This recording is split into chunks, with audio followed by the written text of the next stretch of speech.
Spoke at a conference this week, and one of the things that kept coming up over and over again was the concern with the career path and the potential impact AI might have. Now, this was a technical conference, and there is probably some legitimate concern about what AI and machine learning can actually do to the developer space.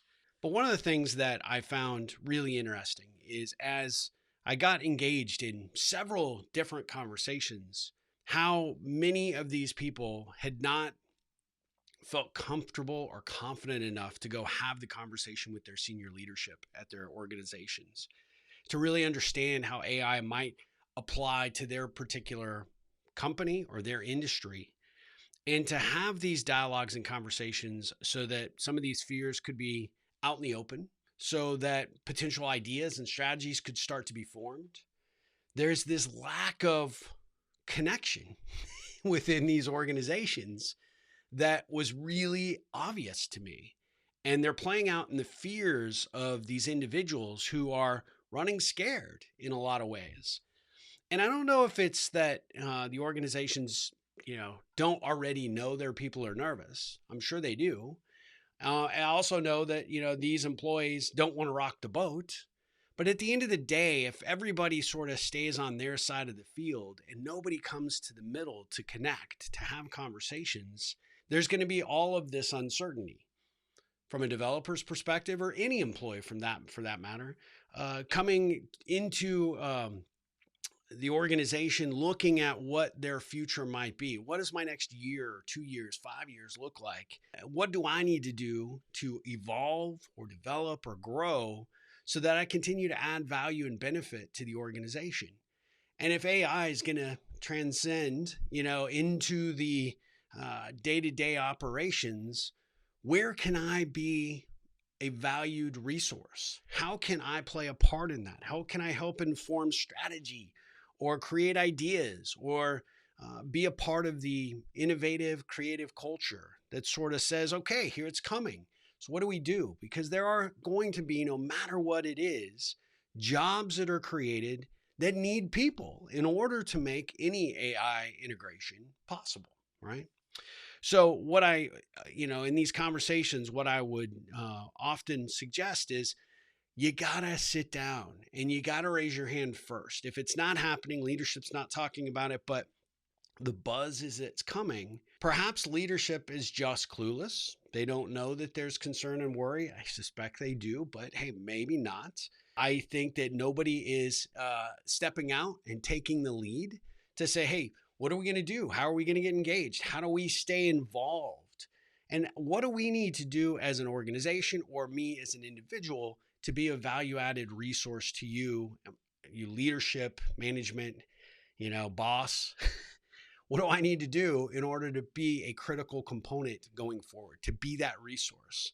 This can be a little bit scary, but it also goes back to the challenges I see in almost every organization. People are afraid to get outside their lane. People are afraid to ask the hard questions. People don't have authentic relationships, much less with their colleagues, but ultimately with their management or leadership team.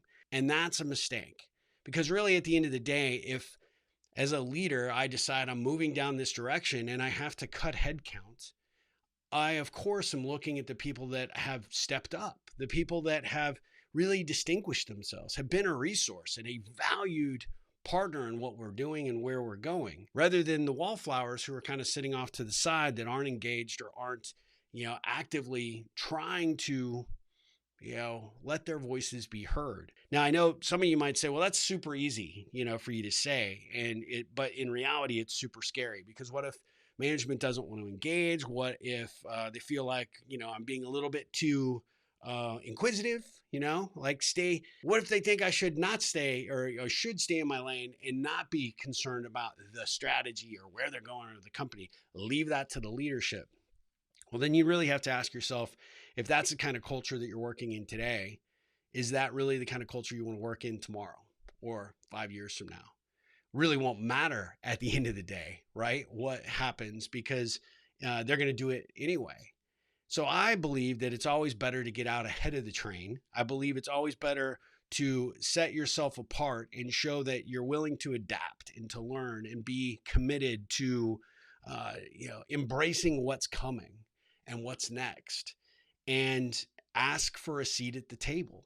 Ask for the opportunity. Be willing to show that you are a committed long-term player. And yes, it can be scary. And yes, it can be super intimidating. But I think it's important, because if you don't do anything and you don't actually distinguish yourself, what do you think the outcome will be? So as we had these conversations, it was like light bulbs went off, right? People were like, you're right. You're absolutely right. And I know it can be intimidating. I know it can be scary, but that's part of the problem. It is an us versus them kind of mindset in an organization.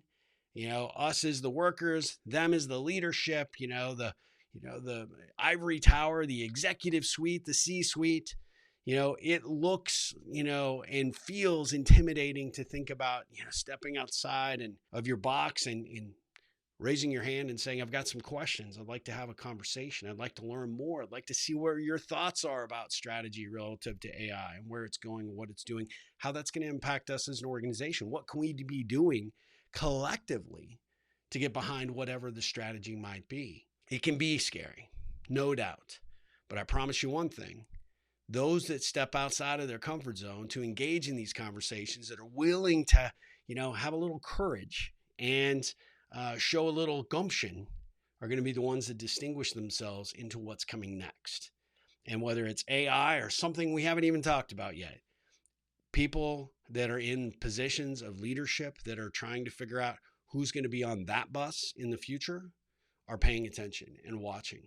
And in fact, maybe, just maybe, they're not sure how to engage downward. And maybe you're giving them an opportunity to open up that dialogue and conversation.